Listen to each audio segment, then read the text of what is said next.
Assalamualaikum warahmatullahi wabarakatuh. Saya Lena Latifa ingin menjelaskan sedikit tentang simple present tense.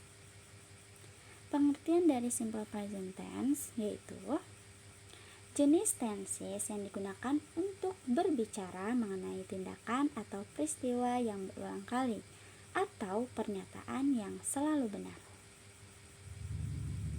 Fungsi dari simple present tense yang pertama yaitu untuk menunjukkan fakta. Contohnya, Jakarta is the capital city of Indonesia.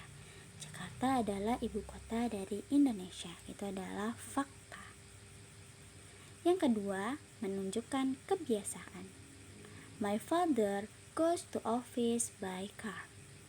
Ayahku pergi ke kantor mengendarai mobil. Jadi, ayahku saat pergi ke kantor biasanya mengendarai mobil. Itu adalah suatu kebiasaan.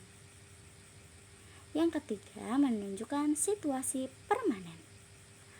My sister older works in a school. Kakak perempuanku bekerja di sekolah. Selanjutnya yaitu jenis simple present tense. Jenis simple present tense terbagi menjadi dua macam, yaitu yang pertama nominal, yang kedua verbal. Mari kita bahas lebih lanjut. Nominal. Untuk rumus nominal ini terbagi menjadi tiga, atas positif, negatif, dan interrogatif atau kalimat pertanyaan. Di sini subjek yang positif itu diawali dengan subjek.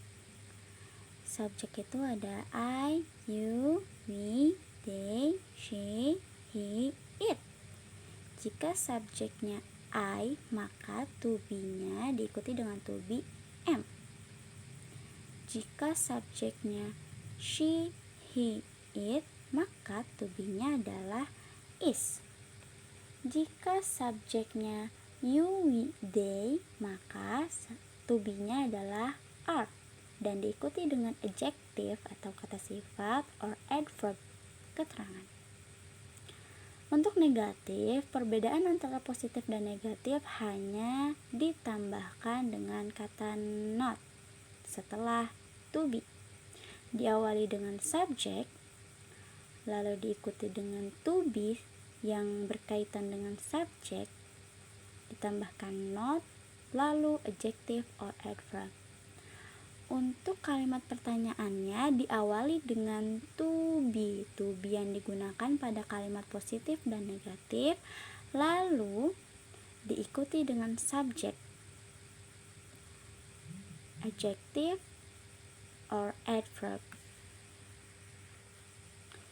Untuk contoh kalimat pertama yaitu Jakarta is the capital city of Indonesia. Jakarta adalah ibu kota dari Indonesia. Nah, di sini adalah kalimat positifnya ya. Nah, subjeknya yaitu Jakarta. To be-nya is. Kenapa menggunakan to be is? Karena Jakarta termasuk ke dalam subjek it. Jika subjeknya it, maka to be-nya is. Dan untuk adverb-nya yaitu the capital city of Indonesia. Lanjut negatif. Di sini kalimat negatifnya itu perbedaannya hanya terdapat kata not setelah to be. Subjeknya Jakarta, to be dari Jakarta yaitu is, lalu ditambahkan not. Ya. Not the capital city of Indonesia. Selanjutnya dari kalimat pertanyaannya, dari subjek itu kan di sini Jakarta, to be-nya is. Nah, untuk kalimat pertanyaan diawali dengan to be.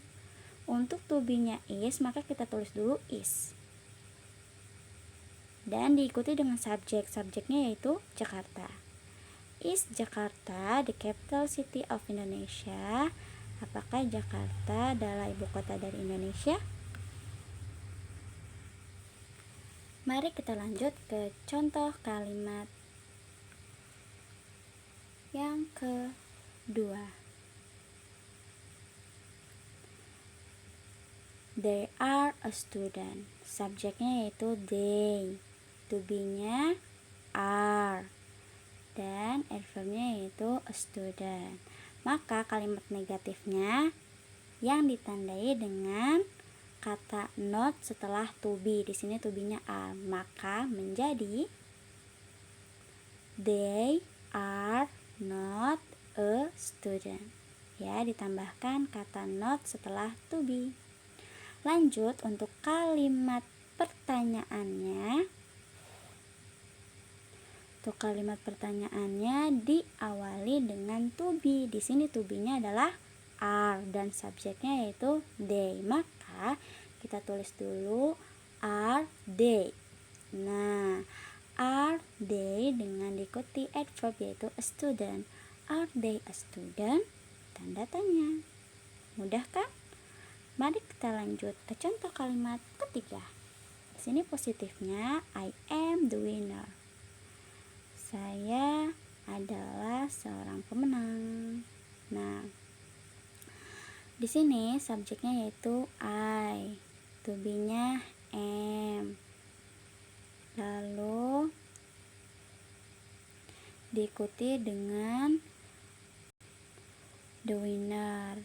Lanjut negatifnya berarti kita tambahkan not setelah to be. Menjadi I am not the winner.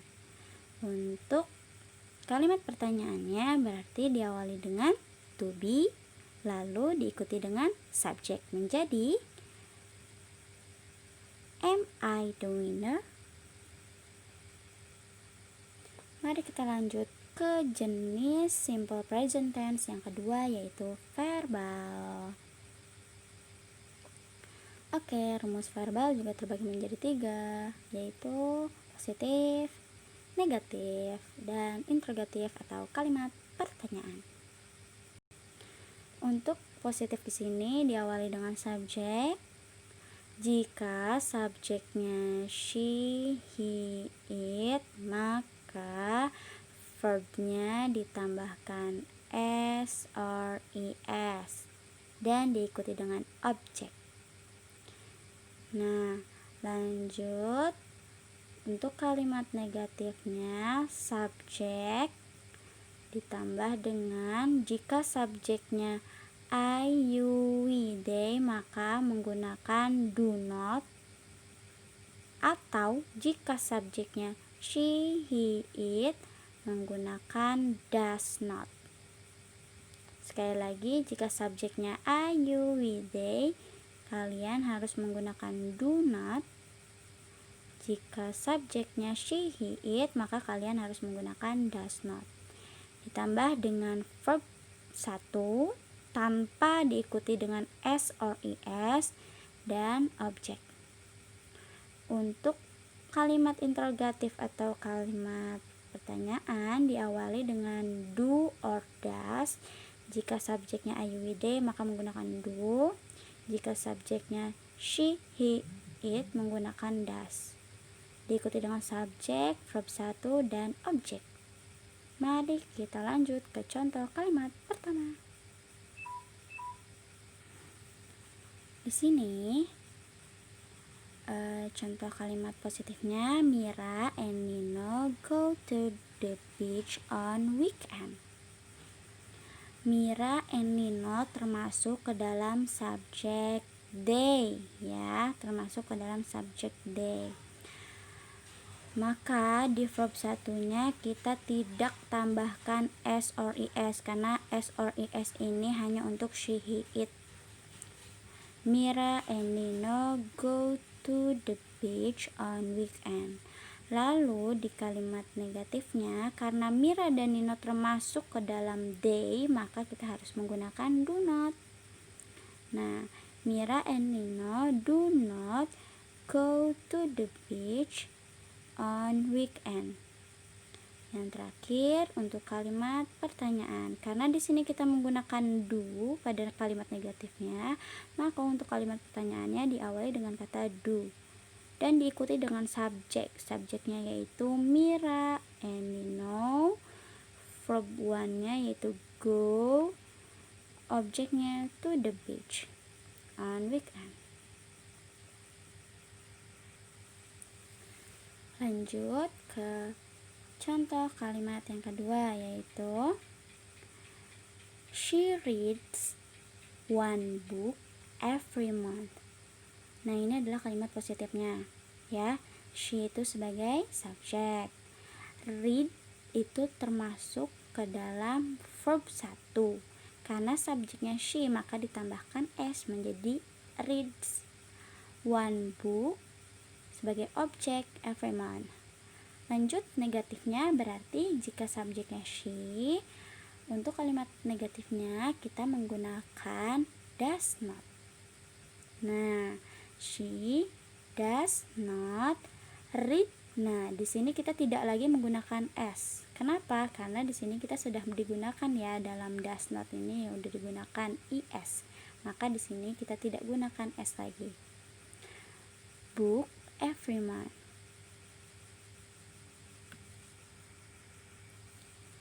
Lanjut untuk kalimat pertanyaan atau kalimat interrogatifnya, berarti diawali dengan kata does ya, lalu diikuti dengan subjek. Jadi does she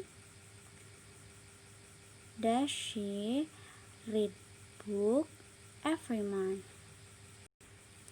Kita lanjut ke contoh kalimat 3, yaitu Anita goes to Indomaret at 9 a.m. Nah, Anita pergi ke Indomaret jam 9 pagi. Untuk kalimat negatifnya, jika di sini subjeknya Anita itu masuk ke dalam she, maka kita tulis di sini untuk negatifnya menggunakan does not ya, menggunakan does not karena subjeknya adalah she. Anita does not go to Indomaret at 9 a.m. Selanjutnya untuk kalimat pertanyaannya berarti diawali dengan kata does ya. Does Anita go to Indomaret at 9 a.m. Di sini untuk go-nya tidak menggunakan is karena sudah digunakan pada kata does. Oke. Hanya itu saja yang bisa saya jelaskan, kurang lebihnya saya mohon maaf. Thanks for watching. Don't forget for like, comment, share, and subscribe. Wassalamualaikum warahmatullahi wabarakatuh.